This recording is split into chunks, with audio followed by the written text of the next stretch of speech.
Welcome back friends, ये हमारी video number 31 class 12 computer science with Python series के लिए। और हम डिस्कस कर रहे थे चैप्टर नंबर 5 रिकर्सन को। और इस चैप्टर की प्रीवियस वीडियो नंबर 1 में हमने डिस्कस किया था रिकर्सन क्या है और कैसे इसे हम इम्प्लीमेंट करते हैं पाइथन प्रोग्रामिंग के अंदर। और इस वीडियो के अंदर भी हम थोड़ा सा यहाँ पर डीपली समझने वाले हैं कि रिकर्सन किस तरीके से काम करता है, यानी कि इंटरनल फंक्शन किस तरीके से होती है, और साथ ही में एक फंक्शन को हम किस तरीके से स्ट्रक्चराइज करते हैं अब मेमोरी के अंदर, यानी कि किसी भी फंक्शन का डेटा स्ट्रक्चर क्या होता है मेमोरी के अंदर। तो सबसे पहले तो एक नॉर्मल फंक्शन का डेटा स्ट्रक्चर हम यहाँ पे देखेंगे, यानी कि किस फॉर्म में उसको हमने मेमोरी में स्टोर किया है। देन हम यहाँ पे रिकर्सिव फंक्शन का देखेंगे। और एक बार अगर आपको नॉर्मल फंक्शन का यहाँ पे समझ में आता है तो रिकर्सिव फंक्शन समझने में काफ़ी यहाँ पे आसानी होती है। तो स्टार्ट करते हैं। टॉपिक है हमारा हाउ रिकर्सन वर्क्स।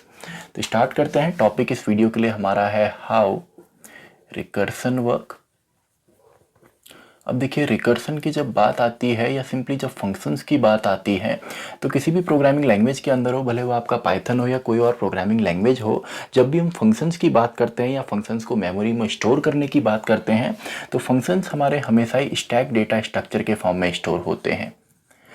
अब स्टैक डेटा स्ट्रक्चर क्या है? स्टैक डेटा स्ट्रक्चर सिंपली हमारा लीफो के प्रिंसिपल पे काम करता है। वैसे तो डेटा स्ट्रक्चर आगे हम डीपली समझने वाले हैं, पूरा का पूरा हमारा चैप्टर ही है जहाँ पे हमने डेटा स्ट्रक्चर ही पढ़ना है, यानी कि अलग अलग फॉर्म वहाँ पे हमने देखने हैं डेटा को किस तरीके से स्ट्रक्चराइज किया जाता है मेमोरी के अंदर।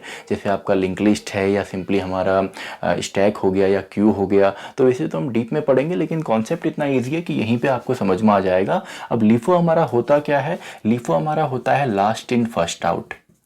लास्ट इन फर्स्ट आउट यानी कि फंक्शंस को हम लीफो के प्रिंसिपल के साथ देखते हैं या स्टैक के फॉर्म में देखते हैं। स्टैक का अगर एग्जांपल आपने देखा होगा, रियल लाइफ एग्जांपल की बात करें, आप क्लासरूम के अंदर अपनी नोटबुक्स वगैरह सबमिट करते हैं तो आपने देखा होगा सबसे पहले आप फर्स्ट नोटबुक रखते हैं, देन उसके ऊपर second, then third, then fourth, इस तरीके से हम उनको स्टोर करते हैं, यानी कि सिंपली उनको हम सबमिट करते हैं। और जब टीचर उनको चेक करता है तो टीचर सबसे पहले कौन सी नोटबुक वहाँ पे निकालता है? जो सबसे टॉप पे होती है, यानी कि लास्ट इन फर्स्ट आउट, जो सबसे लास्ट में वहाँ पे एंटर होता है उसी को हम सबसे पहले एग्जिट करते हैं। या इसको हम टेक्निकल टर्म में समझें, जैसे आप कोई भी चीज़ प्रिंट आउट निकालते हैं या प्रिंटर में जब आप पेजेस डालते हैं तो प्रिंटर के अंदर जैसे हम सभी पेजेस डालते हैं तो सबसे पहले कौन से पेज में हमको प्रिंट आउट मिलता है? जो सबसे ऊपर हमने डाला होता है, यानी कि लास्ट इन फर्स्ट आउट, जो सबसे लास्ट में वहाँ पे पेज आता है वही हमारा सबसे पहले पेज वहाँ पे प्रिंट आउट हमको देता है। तो सबसे पहले तो इसी प्रिंसिपल के बेस पे हम एक नॉर्मल फंक्शन का डेटा स्ट्रक्चर देखेंगे, यानी कि उसको हम स्टैक में यहाँ पे देखेंगे। देन एक रिकर्सिव फंक्शन का एग्जाम्पल हम यहाँ पे देखेंगे। तो स्टार्ट करते हैं सबसे पहले एक नॉर्मल फंक्शन के साथ। मान लीजिए मैंने डेफ हेलो एक फंक्शन यहाँ पे क्रिएट किया एंड इसमें मैंने एक स्टेटमेंट प्रिंट कर दिया, प्रिंट हेलो फंक्शन। तो ये एक स्टेटमेंट मैंने किया। देन सिंपली मैंने एक टुडे नाम का फंक्शन और क्रिएट कर लिया एंड देन मान लेते हैं एक स्टेटमेंट और मैं यहाँ पे लिखता हूँ एग्जिट हेलो। तो दो स्टेटमेंट मैंने यहाँ पे प्रिंट किए हैं और एक फंक्शन को मैंने इसके अंदर से कॉल किया है। तो देन एक और फंक्शन हमने क्रिएट करना है टुडे नाम से। तो टुडे जब हम कॉल करेंगे तो इसे क्रिएट भी करना है। तो हमने फंक्शन यहाँ पे क्रिएट किया एंड इसमें हमने लिख दिया टुडे फंक्शन। तो ये काफ़ी आसान यहाँ पे कॉन्सेप्ट है स्टैक का। एंड मान लेते हैं इसके अंदर एक और हम यहाँ पे फंक्शन कॉल कर लेते हैं बाई नाम से। तो बाई को भी हम यहाँ पे लिख देते हैं, इसको भी हम डिफाइन करते हैं। तो मान लेते हैं इसके अंदर सिंपली हमने यहाँ पे लिख दिया बाई फंक्शन। तो ये तो सिंपली हमारे फंक्शंस हो गए। तो फाइनली जब ये सभी फंक्शन हमारे बन गए तो मेन फंक्शन को हम कॉल करते हैं जहाँ से सभी को हमने कॉल किया हुआ, यानी कि हेलो को हमने मेन से कॉल यहाँ पे कर दिया। तो इतना काम हमने किया। इसको मेमोरी में अगर हम समझें तो साथ में वैसे आउटपुट तो आपको ऑलरेडी यहाँ पे पता है, लेकिन मेमोरी में किस तरीके से काम आता है, यानी कि स्टैक में किस तरीके से स्टोर होता है, ये हमने समझना है। तो सबसे पहले जैसे हम हेलो को कॉल करते हैं, यानी कि फर्स्ट फंक्शन जैसे ही हमारा कॉल होता है तो स्टैक के अंदर आपका एक बॉक्स यहाँ पे बन जाता है, यानी कि पूरा का पूरा मान लीजिए एक स्टैक है। एक यहाँ पे हमारा स्टैक के फॉर्म में सबसे पहले हमारा एक फ्रेम यहाँ पे बनेगा पहले फंक्शन का। तो सबसे पहले हमने किसको कॉल किया? हेलो को कॉल किया। तो फंक्शन का नाम हमारा क्या है? फंक्शन का नाम है हेलो। एंड इसके अंदर काम हमारा सबसे पहले क्या हो रहा है? सबसे पहले एक प्रिंट स्टेटमेंट यहाँ पे है जो कि हेलो फंक्शन यहाँ पे प्रिंट कर रहा है। तो इसके अंदर एक प्रिंट हमारी यहाँ पे कमांड है या प्रिंट फंक्शन है और इसकी मदद से सिंपली स्क्रीन पे हमारा क्या प्रिंट होने वाला है? हेलो फंक्शन प्रिंट होने वाला है। तो ये काम हमारा हो गया। देन अब देखिए नेक्स्ट इसका स्टेटमेंट है कि हमने अब टुडे को कॉल किया। अब जैसे हम इसको कॉल करेंगे तो मेमोरी में क्या होगा, इसी स्टैक के अंदर एक और हमारा फ्रेम आ जाएगा और वो आएगा टुडे फंक्शन के लिए। तो यहाँ से सीधा हम यहाँ पे जंप करेंगे और एक और हमारा स्टैक के अंदर आ गया। अब स्टैक में आपने देखना क्या है, स्टैक कौन से प्रिंसिपल पे काम करता है, लीफो के प्रिंसिपल पे, यानी कि लास्ट इन फर्स्ट आउट, यानी कि लास्ट में जो यहाँ पे एंटर हो रहा है पूरा का पूरा जो फंक्शन का यहाँ पे फ्रेम है वो ही सबसे पहले हमारा यहाँ से एग्जिट होने वाला है। अब इस फंक्शन का हमारा नाम यहाँ पे क्या है, तो इसका नाम भी साथ में मैं लिखता हूँ। इस फंक्शन का नाम यहाँ पे है टुडे एंड इसके अंदर भी हमारा जो यहाँ पे स्टेटमेंट है वो है टुडे फंक्शन। तो इसके अंदर भी एक प्रिंट हमारा यहाँ पे फंक्शन है जो कि सिंपली हमारा प्रिंट कर रहा है टुडे फंक्शन। तो इसके नीचे मैं लिख देता हूँ क्योंकि इसके नीचे ही आएगा, तो टुडे फंक्शन। तो दो हमारे प्रिंट हो गए। अब देखिए टुडे फंक्शन के बाद नेक्स्ट ये कॉल कर रहा है बाय को। अब जैसे ही बाय को कॉल किया तो दोबारा क्या होगा, स्टैक के अंदर एक और हमारा फ्रेम बनेगा। तो एक और इसके अंदर आ गया जिसका नाम यहाँ पे है बाय एंड बाय में हमारा सिंपली यहाँ पे देखिए एक ही स्टेटमेंट है प्रिंट का जिसमें सिंपली हमने लिखा हुआ है बाय फंक्शन। तो ये भी प्रिंट अपना काम करेगा और यहाँ पे आ जाएगा बाय फंक्शन। तो ये तो हो गया। अब देखिए जैसे ये फंक्शन एग्जिट होता है, अब ये एग्जिट क्यों होगा, क्योंकि हमने स्टैक के फॉर्म में यहाँ पे यूज़ किया है यानी कि लास्ट इन फर्स्ट आउट। अब यहाँ पे इस प्रिंट के बाद कोई स्टेटमेंट तो है नहीं, तो सिंपली ये एग्जिट होगा और कंट्रोल कहाँ पे जाएगा, जिसने इसको कॉल किया है। तो यहाँ पे इसका कंट्रोल खत्म हुआ और ये वापस चला गया जिसने इसको कॉल किया था यानी कि टुडे फंक्शन। अब जैसे ये एग्जिट होता है तो ये स्टैक से भी बाहर आ जाएगा, जिसको हम पुश एंड पॉप कहते हैं। स्टैक के अंदर कोई भी चीज़ अगर हम एंटर करते हैं तो उसको पुश बोला जाता है, कोई चीज़ निकालते हैं तो उसको पॉप बोला जाता है। तो यहाँ पे पॉप ऑपरेशन होता है और सिंपली स्टैक से ये चीज़ आएगी। और अगर ये चीज़ नहीं आती बाहर तो ये चीज़ नहीं आ सकती, क्योंकि लिफो का यहाँ पे प्रिंसिपल लग रहा है। जब तक ये चीज़ नहीं आएगी तो नेक्स्ट नहीं आ सकती। जैसे प्रिंटर है उसका फर्स्ट पेज अगर प्रिंट आउट नहीं देता है तो नेक्स्ट वाली की बारी नहीं आएगी। या कॉपीज जब कोई टीचर चेक करेगा, फर्स्ट वाली अगर एग्जिट नहीं होगी तो सेकेंड वाली पे नहीं पहुँच पाएगा। तो वही प्रिंसिपल यहाँ पे भी यूज़ हो रहा है। तो ये जैसे हमारा एग्जिट होता है इसका काम खत्म हुआ, कंट्रोल पहुंचा यहाँ पे। अब देखिए बाय के बाद इस फंक्शन में भी कोई और स्टेटमेंट नहीं है एग्जीक्यूट होने के लिए, तो यहाँ से भी कंट्रोल वापस चला जाएगा टॉप पे, यानी कि जिसने इसको कॉल किया था। तो ये भी हमारा एग्जिट हो गया। अब स्टैक के अंदर केवल यही फंक्शन बचा हुआ है। अब देखिए इस फंक्शन में टुडे तो हमने कॉल किया था, क्या इसके बाद कोई स्टेटमेंट है? एक स्टेटमेंट है जिसमें हमने प्रिंट हेलो यहाँ पे एग्जिट हेलो यहाँ पे लिखा हुआ है। तो इसके अंदर एक और प्रिंट स्टेटमेंट है जिसके अंदर सिंपली हमारा एग्जिट हेलो लिखा हुआ है। तो ये हुआ। अब इसके बाद कोई भी स्टेटमेंट नहीं है तो ये फंक्शन भी हमारा एग्जिट होगा, यानी कि स्टैक पूरा का पूरा खाली हमारा हो जाएगा। और यहाँ से कंट्रोल कहाँ जाएगा, जिसने इस फंक्शन को कॉल किया है यानी कि मेन पार्ट में आ जाएगा। तो फंक्शन हमारे किस तरीके से काम करते हैं, स्टैक के फॉर्म में आप उन्हें स्टैक में डालते रहेंगे और जैसे उनका काम खत्म होता रहेगा वो एग्जिट होते रहेंगे। और अगर बीच में ही वहाँ पे कोई स्टेटमेंट है तो वो वापिस आने के बाद प्रिंट होगा। आपने देखा होगा इसके बाद डायरेक्टली इसको एग्जीक्यूट नहीं किया, पहले हमारा कंट्रोल गया यहाँ पे और एक स्टैक जनरेट हुआ, देन कंट्रोल गया यहाँ पे, एक और स्टैक जनरेट हुआ, या सॉरी यहाँ पे स्टैक के अंदर एक और फ्रेम आया। जैसे ये एग्जिट होता है तो वो आपका हटा, देन ये एग्जिट हुआ तो ये भी हट गया, एंड फाइनली मेन यहाँ पे आपका एग्जिट हुआ तो पूरा का पूरा स्टैक ही हमारा खाली हो गया। तो ये तो आपका एक नॉर्मल एग्जाम्पल के लिए है कि आपका किस तरीके से एक नॉर्मल फंक्शन काम करता है, इसका डेटा स्ट्रक्चर किस फॉर्म में है। तो आउटपुट तो ऑलरेडी आपने प्रिडिक्ट यहाँ पे कर लिया होगा। अब हम देखते हैं रिकर्सिव फंक्शन के साथ, जिसमें सिंपली हम एग्जाम्पल एक यहाँ पे देखते हैं, जिसमें कि सिंपली हम यहाँ पे आपका सम निकालेंगे नेचुरल नंबर्स का। मान लेते हैं फर्स्ट 5 नेचुरल नंबर्स का। तो सबसे पहले कोड में इसका लिखता हूँ, देन इसको स्टैक के फॉर्म में हम यहाँ पे समझेंगे।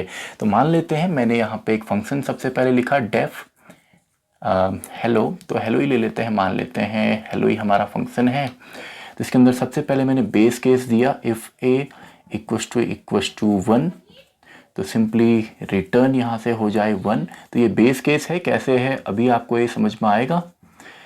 और वरना सिंपली रिटर्न हमको यहाँ से करना है a प्लस दोबारे रिकर्सन, यानी कि सेम फंक्शन को हमने कॉल यहाँ से किया a माइनस 1। तो ये हमने यहाँ से रिटर्न करना है। एंड फाइनली इसको हमने यहाँ से कॉल करेंगे तो हेलो, और डायरेक्टली आप यहाँ से वैल्यू दे दीजिए और प्रिंट भी कर दीजिए, यानी कि जो भी वहाँ से आउटपुट आएगा वो डायरेक्टली हमको मिल जाएगा यहाँ पे। तो हेलो को हमने कॉल किया, 5 हमने दिया, और 5 यहाँ पे क्या है कि हमको फर्स्ट 5 नेचुरल नंबर्स का यहाँ पे सम निकालना। अब ये कैसे काम हो रहा है इस फंक्शन के अंदर, क्योंकि कोड तो आपका इतना ही है, इसको हम देखते हैं स्टैक के फॉर्म में। तो सबसे पहले देखिए, जैसे हमने यहाँ पे प्रिंट किया, प्रिंट तो नॉर्मल फंक्शन है, यानी कि स्क्रीन पे प्रिंट करता है, तो हमने यहाँ पे कॉल किया हेलो 5 को। तो हेलो 5 को जैसे हम कॉल करते हैं तो क्या होगा, हेलो ए में, यानी कि ए की वैल्यू 5 यहाँ पे होगी। तो सबसे पहले स्ट्रक्चर हम बनाते हैं, स्टैक के फॉर्म में देखते हैं। तो स्टैक में सबसे पहले हमारा फंक्शन जो यहाँ पे आया है, तो उसका नाम हमारा है हेलो, एंड इसमें वैल्यू हमारी गई है 5। तो ये काम हुआ, सबसे पहले ये हुआ। अब देखिए ए की वैल्यू 1 है, नहीं है, तो रिटर्न 1 नहीं होने वाला, तो कौन सा केस चलेगा, एल्स वाला केस चलेगा। तो एल्स में देखिए ए की वैल्यू यहाँ पे फिलहाल कितनी है, ए की वैल्यू यहाँ पे 5 है, और ये रिटर्न हमको क्या करने वाला है, रिटर्न करने वाला है 5 प्लस, तो इसको मैं एज इट इज लिख देता हूँ, 5 प्लस हेलो ए माइनस 1। तो यहाँ से देखिए दोबारे हमने हेलो को कॉल किया, हेलो को दोबारा कॉल किया, और इसमें वैल्यू हमने क्या दी, a माइनस 1, यानी कि 5 माइनस 1 4। तो ये हमने दोबारा कॉल किया। अब जैसे हम इसको कॉल करेंगे तो मेमोरी के अंदर क्या होगा, एक और यहाँ पे फ्रेम आ जाएगा स्टैक के ऊपर, और नाम फिलहाल यहाँ पे सेम है। यहाँ पे क्या था, नेम अलग अलग थे, यहाँ पे क्या है, नेम फिलहाल सेम हो रहे हैं। तो जब ये एग्जिट होंगे तो आपको सोल्यूशन भी यहाँ पे मिलता रहेगा।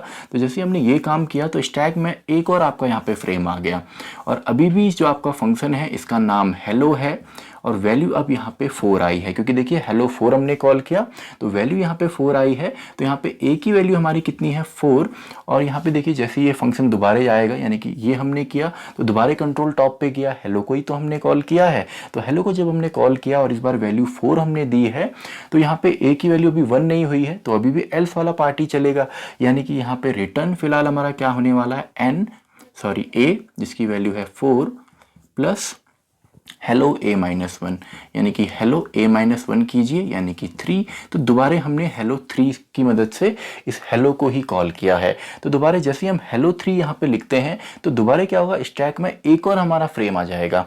तो एक और फ्रेम यहाँ पे हम लिख देते हैं, मान लीजिए एक और हमारा फ्रेम आया, यहाँ पे अभी भी फंक्शन का नाम है हेलो, और वैल्यू साथ में आई है 3।